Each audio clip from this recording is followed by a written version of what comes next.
Welcome, in front of me is a Xiaomi Redmi Note 9 Pro, and today I'll go over unboxing along with a brief overview of this device. So starting off, this is the packaging that it comes in, nothing really special.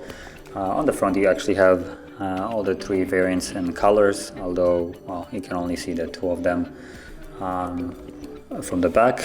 Now I'm not sure if this changes depending on the color, considering the green is inside. That's the one that I have here. So let's pop it open.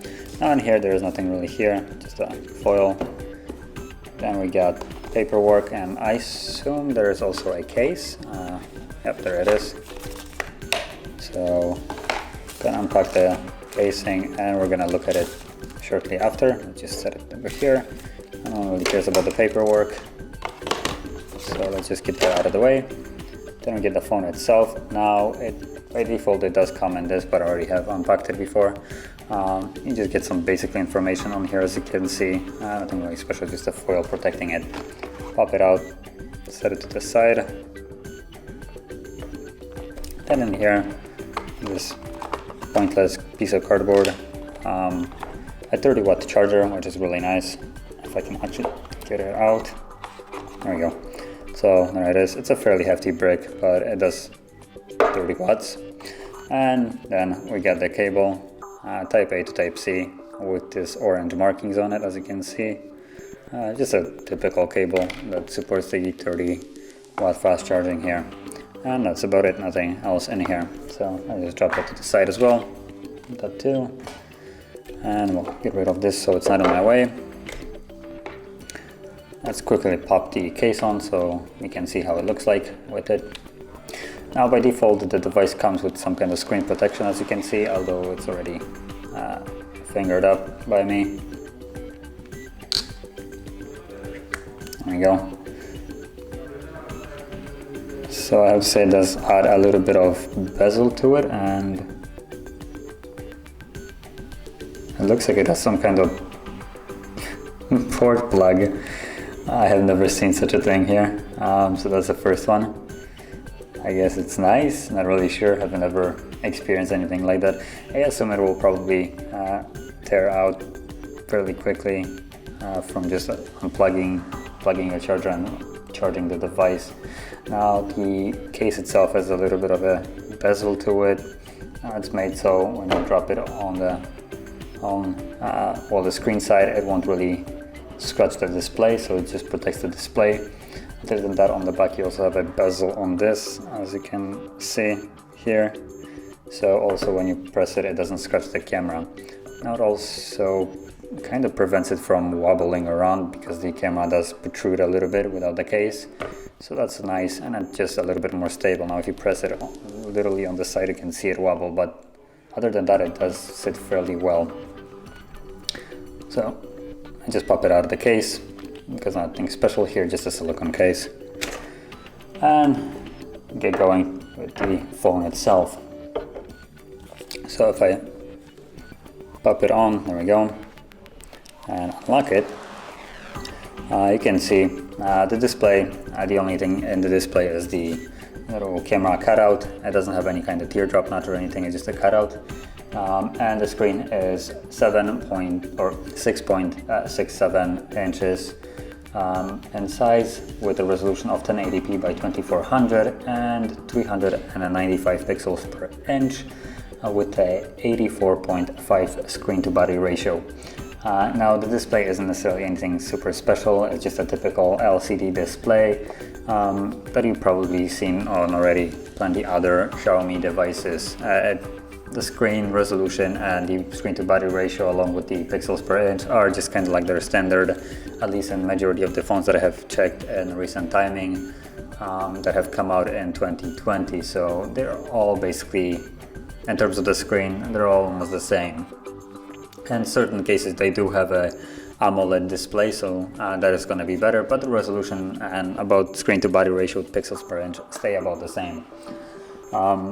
Then apart from that, you have a 64 megapixel main shooter, which is at the back, obviously. So I assume it's this one. Now that's a, like I said, 64 wide sensor. Then you have an 8 megapixel ultra wide, 5 megapixel macro, and 2 megapixel depth camera. Now I'm not necessarily sure which one is which at this point. It doesn't really matter.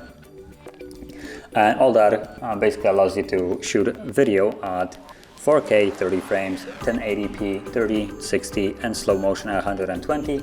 And if you drop it down even lower to 720p, you can shoot slow motion at 960. Now before you get all excited about it, from seeing for instance like Samsung commercials with their slow motion, I wouldn't say it's as good as that. Number one, it does the slow motion, for instance, or any kind of slow motion, it has a timed one. So the slowest one, which is the 960, it only does 1 second of it. So if I start recording, you can see my finger just kind of sliding all over there. And if it's anything close to the previous ones that I have checked, it will also create some kind of artifacting based on the slow motion on it. Just allow it. Can we play this? Oh, for God's sake, play it. Okay, so you can see everything, every letter just kind of like does this weird kind of thing. So here, if I would probably slide it a little bit closer, you will see it a little bit more in the next recording.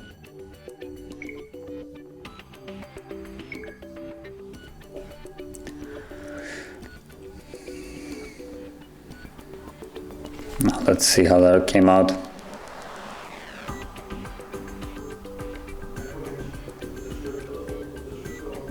So you can see the letters just getting all wonky. It just looks weird. I assume this could be probably fixed with a software update, although I might be wrong. This could be a limitation on the camera. And as you can see, it only allows me to record a second of it. And even if I would drop to 120, which is the other slow motion at 1080p, it will do a 10-second recording of slow motion. You can see we're 5 and halfway. I'm gonna stop it now, just so you can see how it looks like. Let me just mute that. You can see it does record a little bit better. You don't see that artifacting, although it's still there. If you would slow it down, you would probably see it. It just moves a little bit quicker, so it doesn't really pick it up as much as on the 960. But other than that, it's kind of limited in terms of the recording at slow motion. Then moving on to the other cameras, we have the main one, and they actually do a respectable job. I took a picture of a keyboard, which is a fairly accurate actually picture in terms of color and how sharp it is. So nothing really special here, but you can zoom in and it keeps the detail. And thing that I will add, the lighting of it was completely poor. There was almost no lighting on the keyboard, and it basically did some kind of some AI lighting into it. This is nowhere near the light that the keyboard had on it. And as an example, I took almost the same exact picture on my Huawei Mate 20 Pro, and you'll see that it's also a little bit lighter than it actually was, but in terms of it, the colors of it were a little bit more yellowish, and it was overall just a darker shade of it. And also it didn't, I wouldn't say it was as detailed, but that could be based on the fact that my lens is a little bit scratched. So this could have some major factor in the quality of the photo. Other than that, also I took tried to use the HDR, and again the quality of it is really nice there.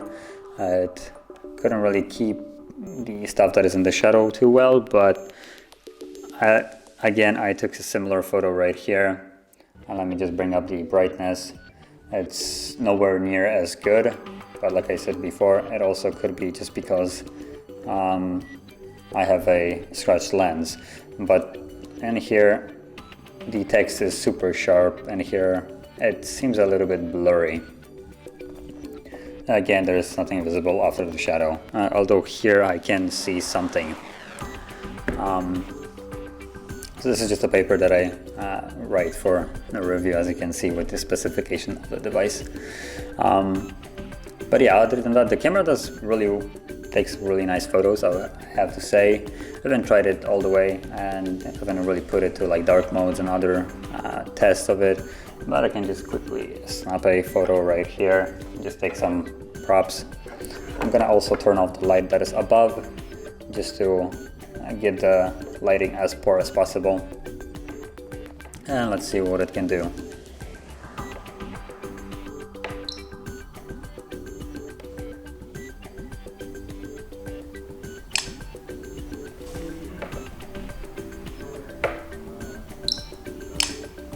And normally this thing would glow and would create a nightmare for any camera when it's glowing. Majority of the devices are completely terrible at capturing at least this, especially in a dark environment. But we can see how bad it can get here. Just lighting it up a little bit. It does glow a little bit, but the room is way too lit up to actually do this. Now, I'll just get that out of the way and see how it came out.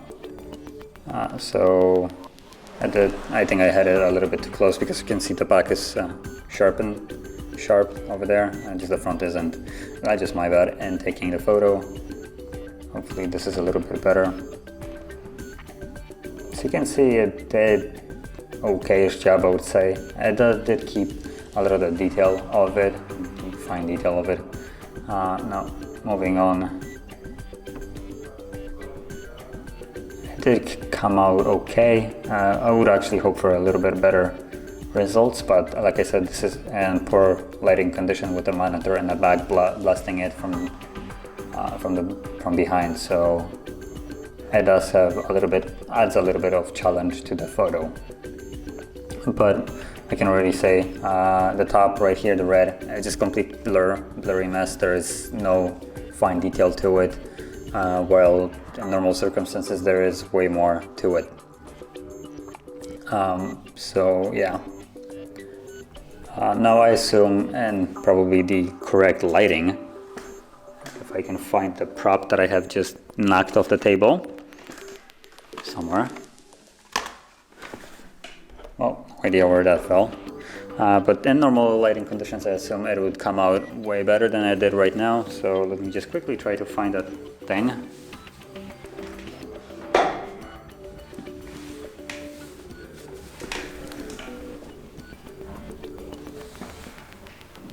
Forgot. Oh, there it is. Found it. So let's see how it comes out in lighting when it's actually lit up.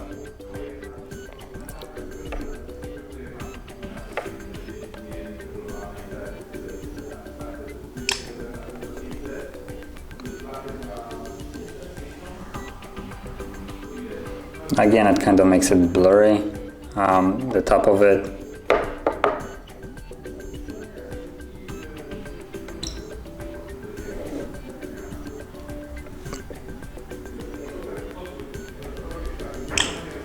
And let's also try out the macro, because there is apparently a macro lens, which I can't really find. I have to manually turn it on. And let's ×2. Nope.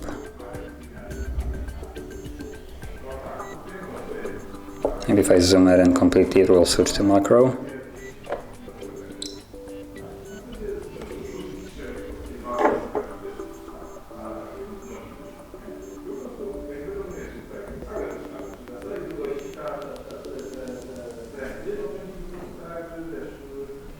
Let's try maybe with the zoom, maybe that's how I get it, the macro. Because otherwise I have no idea how to turn it on. Pro mode, night, portrait, photo, video, short video, slow motion.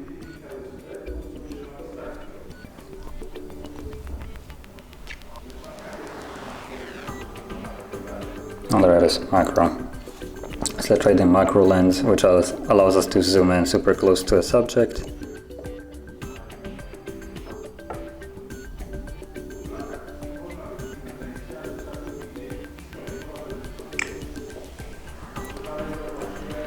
So let's see how it came out. Now this is the macro one, as you can see.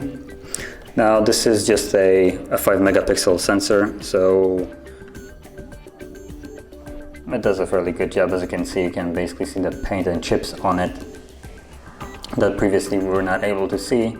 And also if we go to this one, which came out a little bit blurry, it does bokeh, as you can see, based on the fact that the bottom is blurry while the somewhere the front of it is as sharp as I guess I could get it, and the top of it is just complete blurry mess because of the bokeh. I assume if I would do a face one, it would just do a complete horrendous job of hair.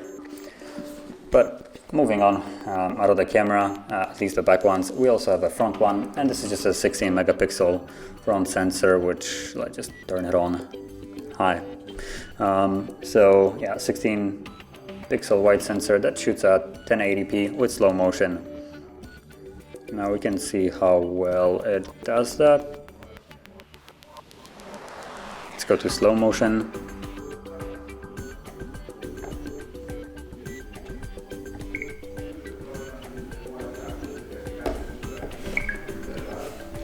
And let's see how it came out. That psychopathic look, nice. So it does okay job. It's worse than the back one, I have to say. The back one came out to be way better than this. Well, they both shoot at 1080p 120 apparently, but the front one is just garbage, I would say, compared to the back sensor. Then moving on, the device comes with, two different storage variants with 64 and 128, both having 6 gigs of RAM and a option to expand the storage via the SD card. And both variants have the unified flash storage 2.1. So it's okay. Probably would have been better to have the 3.1, which is twice as fast basically. But still better than just a typical garbage, the standard one, normal flash storage. And like I said before, the device comes with a 30-watt charger, and the device has a support for 30 watts charging, and it has 5020 milliamp hour battery. So it's fairly good that they added a decent charger for that massive battery. And outside of that, you have all the typical stuff like the NFC, gyroscopes and all that stuff, GPS, whatever you want. You don't have wireless charging, if that's one of the things that you wanted. There is no wireless charging. I'm personally not bothered by it. I don't really use wireless charging, even though I have it in my device. It's just more of a gimmick. I prefer to charge it via the cable, which will be way faster than over the wireless charger. Maybe in the future when they get better, that will be a good way to charge your device. At the moment I feel like it's just a bit of a waste of time. I prefer to plug it in for 10 minutes and get 70% of my battery basically when the device is off, rather than slap it on a wireless charger and wait an hour just to get like 20%. And you also have a fingerprint sensor, although it's not under display, it's on the side. Kind of a shame. I would prefer to see it under the display, considering this device was released at 2020. But still, I guess it's better than not having any kind of fingerprint sensor, talking about Apple in this case.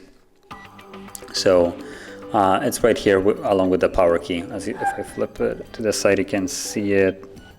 Hopefully, let me just try to. So this right here, that's the power key along with the sensor, as you can see.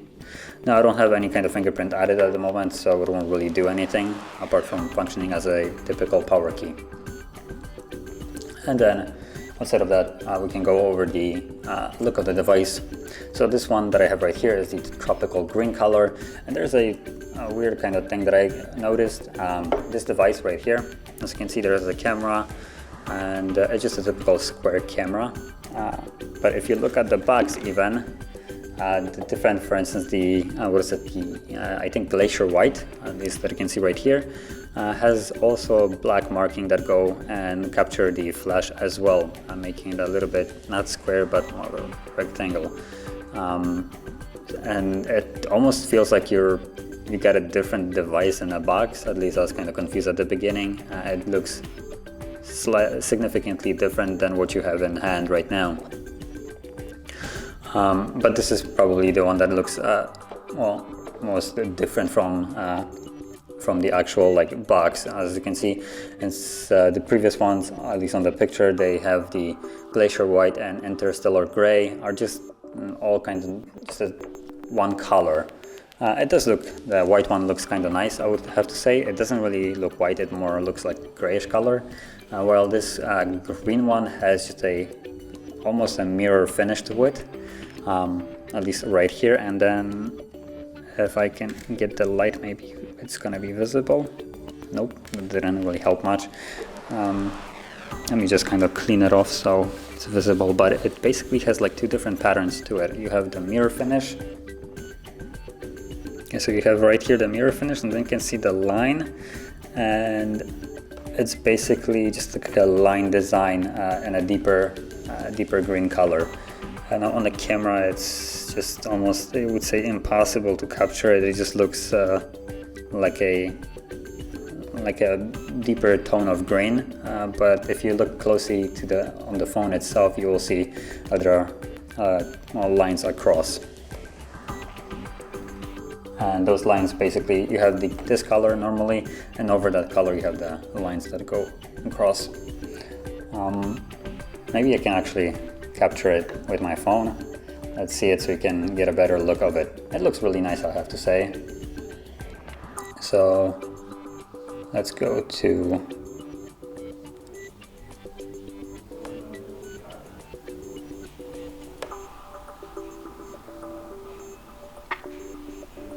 so you will see actually right here it is visible. As you can see, you have these kind of lines over the entire device. So it's a nice design, I have to say. It looks catchy. Now let's just look at the device overall. So on the right side, power key along with the fingerprint scanner, like I said before, volume rockers, and that's about it. Then on the left side, SIM tray along with the SD tray. At the top you have an IR scanner. The device supports things like the AR remotes, so you can add specific remotes to it and then use this device as a remote control for basically anything that has a remote. And then you have here a speaker, or not a speaker, a microphone. Then at the bottom you have a headphone jack, which I didn't realize, so you can use your typical 3.5-inch jack for headphones on wire. Then you have the Type-C charger, another microphone, and a speaker grill next to that. Then at the front you have the cutout for the camera, no logo or anything, just a glass. And then right at the top, in the bezel of the plastic that is holding the glass itself, you have the speaker grill for just taking calls. And on the back, just a marking for Redmi cameras. And then you have the 64 megapixel quad cam rating on right at the top, which you can see just a reflection, like the silver reflection right here. And that's about it. Now when it comes down to the device, for the price of about $250 depending when you buy it and where you buy it, this device works really well, I have to say. Not a greatest fan of MIUI, but it does have Android 10 and it also does have Play Store, as you can see. So those are I guess in my opinion, two key components of a device, at least in 2020 right now. As long as it has, in my opinion, a Play Store, it should be good and also runs well.